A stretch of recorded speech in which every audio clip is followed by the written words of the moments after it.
There's a moment right before a wound stops hurting, when the body makes a decision without asking you. It doesn't heal the damage, it just stops telling you about it. That's not recovery, that's a callus. And you have one right now, growing over the exact place where your financial life is bleeding out. You felt it, the rent that climbed again, the grocery total that makes you flinch for half a second then forget by the parking lot, the raise that arrived and somehow changed nothing. You absorbed it, you adjusted, you didn't fall apart, and that's exactly the problem nobody has told you about. Because here's what almost no one says out loud: the ability to endure hardship without visible cracking is not the same thing as being fine. Doctors have a name for what happens when a body loses the ability to feel pain in one place while damage keeps accumulating underneath: peripheral numbness. The nerve endings go quiet, the wound doesn't stop growing, it just stops reporting.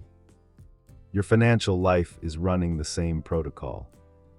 Every time the cost of living rose and you found a way to make do, cut a subscription, skip a dinner out, tell yourself it wasn't a big deal, your mind rewarded you with a strange kind of pride.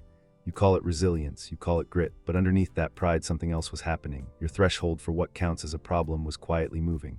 What would have alarmed you 5 years ago barely registers now. That's not strength, that's the nerve going numb. And here's the part that should unsettle you: numbness doesn't stop the wound from getting worse. It just guarantees you won't notice until the damage is severe enough to break through the numbness itself, which, in a body, often means infection or a wound so deep it's already touched bone. In a financial life, it means the day the numbers finally force themselves into view, and you realize the gap between what you earn and what you need has been widening for years, while you were busy being proud of how well you were coping. This is the part where most people expect a lecture about budgeting. This isn't that. Budgeting fixes math. It does nothing for a nerve that's already gone quiet. You can't spreadsheet your way out of numbness. You have to feel the wound again first, and that's the harder, stranger work nobody wants to talk about. There's an old idea, older than modern economics, about the difference between enduring something and mastering it. The Stoics prized endurance, the ability to face hardship without being ruled by it. But they made a distinction almost everyone misses today. Endurance was supposed to sharpen your judgment, not replace it. You were meant to feel the cold and still choose to walk into it, not to stop feeling the cold at all. A callus that replaces judgment isn't discipline. It's a disability wearing discipline's clothes. Sit with that for a second, because it reframes almost everything you were taught to admire about yourself. The people held up as models of financial toughness, the ones who never complain, who just get on with it, are sometimes the healthiest examples of endurance. And sometimes they are the clearest case study in numbness, mistaken for one another because from the outside they look identical: calm, composed, unshaken. The only way to tell them apart is to ask a single question: are they calm because they've done the accounting and it holds up, or are they calm because they stopped checking? This is where the trap deepens, because your mind isn't just going numb by accident, it's protecting you from a very specific kind of pain. Psychologists call it hedonic adaptation. The human brain is built to return to a baseline no matter what happens around it. Win the lottery, and within a year your happiness settles back to where it was. Lose your financial footing slowly enough, and the same machinery kicks in. Your sense of normal quietly resets downward, one small absorbed shock at a time, until struggling feels like just Tuesday. So the wound stays open, the nerve stays numb, and the mind, doing exactly what it was built to do, tells you a story that keeps you calm. You're handling it, you're strong, you're one of the ones who doesn't complain. That story is the callus talking. Here's where it gets sharper, because there's a detail in how calluses actually form that most people never think about. Friction has to be repeated and consistent for the skin to numb over it.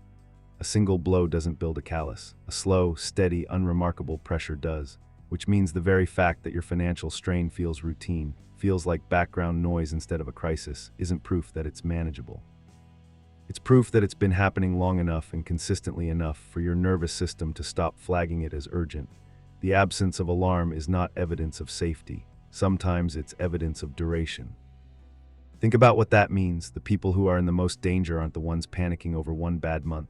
Panic still means the nerve is working. The real danger is quiet, the person who hasn't felt a genuine jolt of financial fear in years, not because their position improved, but because their capacity to register the threat wore down to nothing. They didn't solve the problem, they lost the ability to sense it. And there's a second layer to this that almost never gets named. Numbness doesn't just hide the wound from you, it hides it from the people who might otherwise notice and say something. A friend doesn't intervene when you seem fine. A partner doesn't raise the alarm when you never do. The very calm that protects your pride is the same calm that isolates the problem. sealing it off from the one thing that might actually interrupt it, someone else seeing it clearly before you do.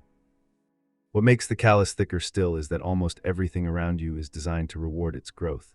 The small purchase that softens a hard week, the convenience that costs a little more but asks a little less of you emotionally.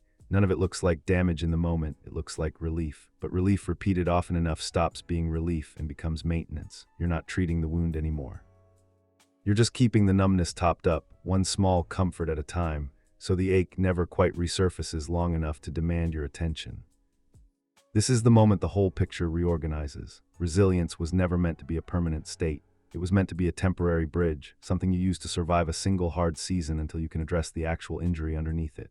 Somewhere along the way, an entire generation was taught to treat the bridge as the destination, to wear the callus as a badge, to mistake the absence of visible suffering for the presence of security.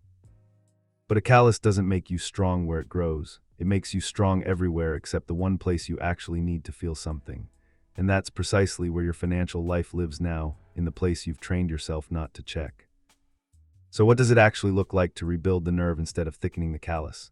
It starts with a brutal, unglamorous act, pricing your life without flinching away from the number. Not to punish yourself, to restore sensation. Every time you look directly at what something actually costs you, not what you've normalized it to feel like, but the real weight of it against what you earn, you're doing the equivalent of stripping away dead tissue to let a nerve breathe again. It will sting. That sting is not a malfunction, it's the system finally working. There's a second, quieter step after that, one that rarely gets mentioned because it doesn't feel productive. It's simply naming the gap out loud to yourself or to someone you trust before you're ready to fix it. Numbness thrives in silence. The moment a number is spoken instead of just known, it stops being background noise and becomes a fact you now have to respond to. That single act, uncomfortable as it is often what separates someone who quietly drifted for another year from someone who finally changed direction. It doesn't require a plan yet. It only requires that the wound be seen by more than just you. From there, the discipline that this callus quietly destroyed has to be rebuilt on purpose, deciding, with full feeling restored, what friction you will tolerate and what friction you will refuse to absorb silently ever again. That's not a spreadsheet. That's a nervous system choosing to stay alert on purpose, permanently, instead of drifting toward comfortable blindness because blindness is easier to live with. Because the version of you standing on the other side of this isn't just financially safer. There's something rarer, someone who can feel the true weight of their life without being crushed by it.